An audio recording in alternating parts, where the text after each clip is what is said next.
છે એમાં બીજેપી ને 213, જેડીયુ 12, શિવસેના જે શિંદેની છે એ 9, એલજેપી 5 અને જેડીએસ 3 બેઠકો પર આગળ ચાલી રહી છે।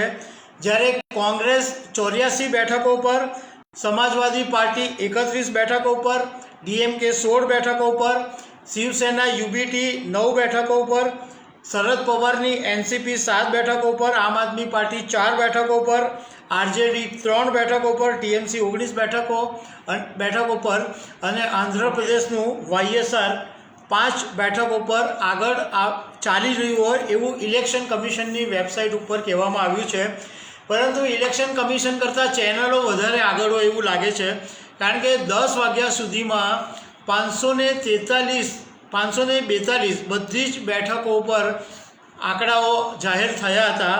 એમાં એનડીએને 290 બેઠકો બતાવવામાં આવી અને 221 પર ઇન્ડિયા ગઠબંધન આગળ હોવાનું બતાવવામાં આવ્યું અને 31 અન્ય।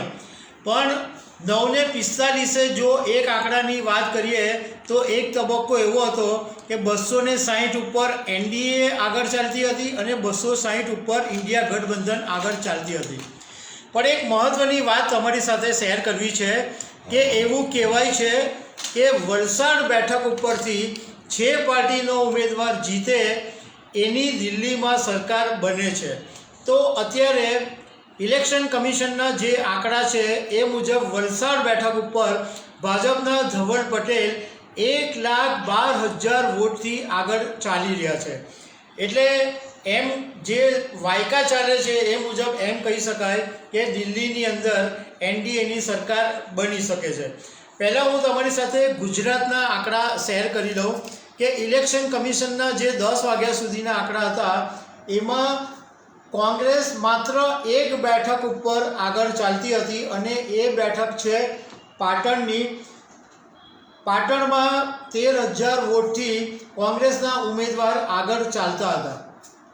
હું તમને સાથે સાથે જે 10 વાગ્યા સુધીના ગુજરાતના આંકડા છે એ તમને બતાવી દઉં તો અમદાવાદ ઈસ્ટમાં ભાજપ 73,000 વોટથી આગળ, વેસ્ટમાં 1,34,000 વોટથી આગળ, અમરેલીમાં બીજેપી 70,000 વોટથી આગળ, આણંદમાં 12,000 વોટથી આગળ, બનાસકાંઠાની અંદર રેખાબેન ચૌધરી 400 વોટથી આગળ, ભરૂચમાં મનસુખ વસાવા 58,000 વોટથી આગળ, ભાવનગરમાં નીમુબેન 87,000 વોટથી આગળ, છોટાઉદેપુરમાં 1,35,000 વોટથી ભાજપના ઉમેદવાર આગળ, દાહોદમાં 69,000, ગાંધીનગરમાં અમિત શાહ 1,47,000 વોટથી આગળ, જામનગરમાં પૂનમબેન માડમ 23,000 વોટથી આગળ, જૂનાગઢમાં ભાજપના ઉમેદવાર 40,000 વોટથી આગળ, કચ્છમાં 26,000, ખેડામાં 1,00,000, મહેસાણામાં 62,000, નવસારીમાં સીઆર પાટીલ 83,000 વોટથી આગળ,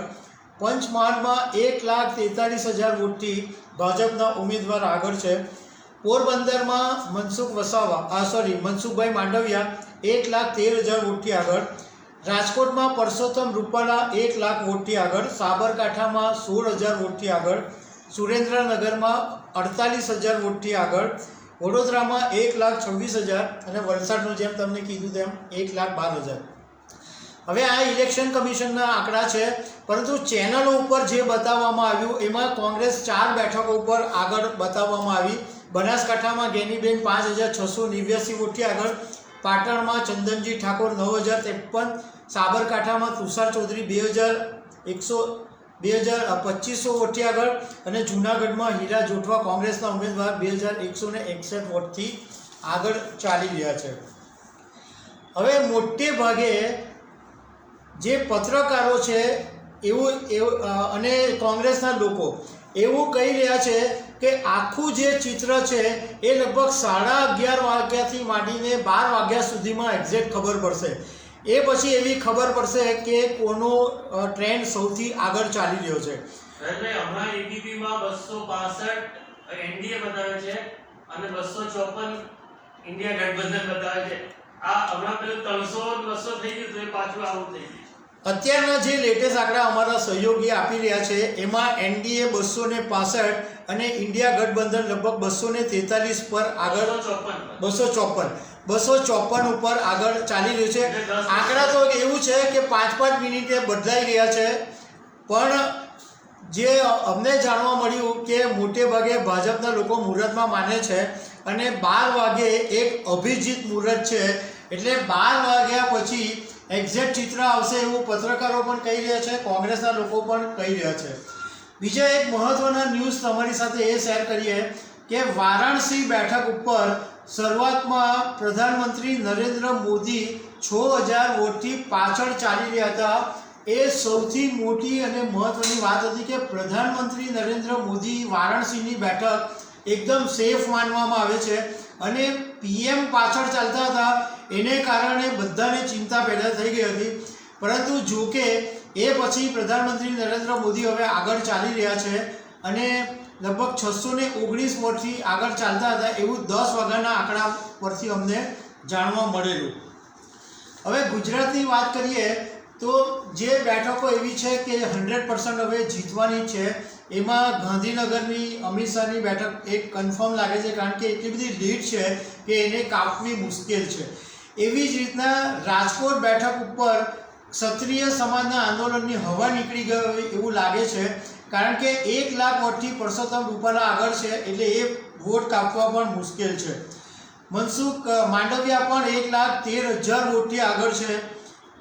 સુરેન્દ્રનગરમાં 48,000 વોટથી આગળ છે. વડોદરામાં 1,26,000 વોટથી આગળ છે. એટલે આ બધા જે વોટ કાપવા છે એ કાપવા મુશ્કેલ પડે એમ છે.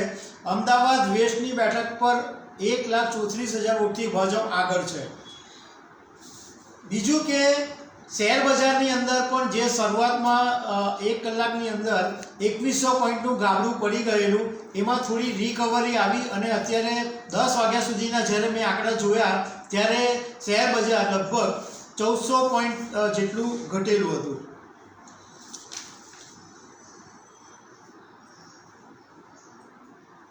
થોડીક શરૂઆતની વાત કરીએ તો જ્યારે ગુજરાતની બેઠક ઉપર આણંદમાં અમિત ચાવડા આગળ ચાલી રહ્યા હતા અને ભાજપના મિતેશ પટેલ પાછળ હતા, પરંતુ જેમ જેમ પરિણામો બદલાયા એમ મિતેશ પટેલની લીડ વધવા માંડી અને અમિત ચાવડા પાછળ રહી ગયા.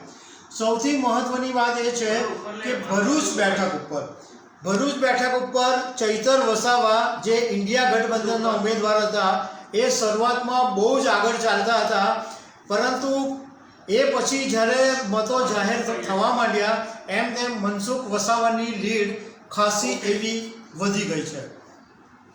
એટલે ગુજરાતની અંદર પણ ભારે ઉથલપાથલ જોવા મળી રહી છે. પણ એક સૌથી મોટો જે સેટબેક છે એ ઉત્તર પ્રદેશની અંદર જોવા મળી રહ્યો છે, કારણ કે ઉત્તર પ્રદેશની અંદર 80 લોકસભાની બેઠક છે અને ઉત્તર પ્રદેશ એવું રાજ્ય છે, 3 રાજ્યો દેશમાં એવા છે કે જેની સૌથી વધારે અસર પડતી હોય છે. એક ઉત્તર પ્રદેશની 80 બેઠક, એક મહારાષ્ટ્રની 48 બેઠક અને એક પશ્ચિમ બંગાળની 42 બેઠક. તો ઉત્તર પ્રદેશની અંદર સમાજવાદી પાર્ટી 31 બેઠકો પરથી આગળ છે અને કોંગ્રેસ 9, એટલે લગભગ ઇન્ડિયા ગઠબંધનની 39 બેઠકો પર આગળ ચાલી રહી છે. મધ્યપ્રદેશ છે કે ગુજરાત છે એ તો ભાજપ માટે થોડુંક સેફ છે કે ત્યાંથી અહીંયા વધારે સીટો મળી શકે, પરંતુ ઉત્તર પ્રદેશની અંદર અખિલેશ યાદવ આ વખતે મોટું મેદાન મારી જાય એવી અત્યારે શક્યતાઓ દેખાઈ રહી છે. રાજસ્થાનની અંદર જે 25 બેઠકો પર ભાજપ બેઠકો જીતવું એને બદલે ત્યાં છે, એમાં 14 બેઠકો ઉપર એનડીએ આગળ ચાલે છે, એટલે મતલબમાં અડધું જેવું થઈ ગયું છે.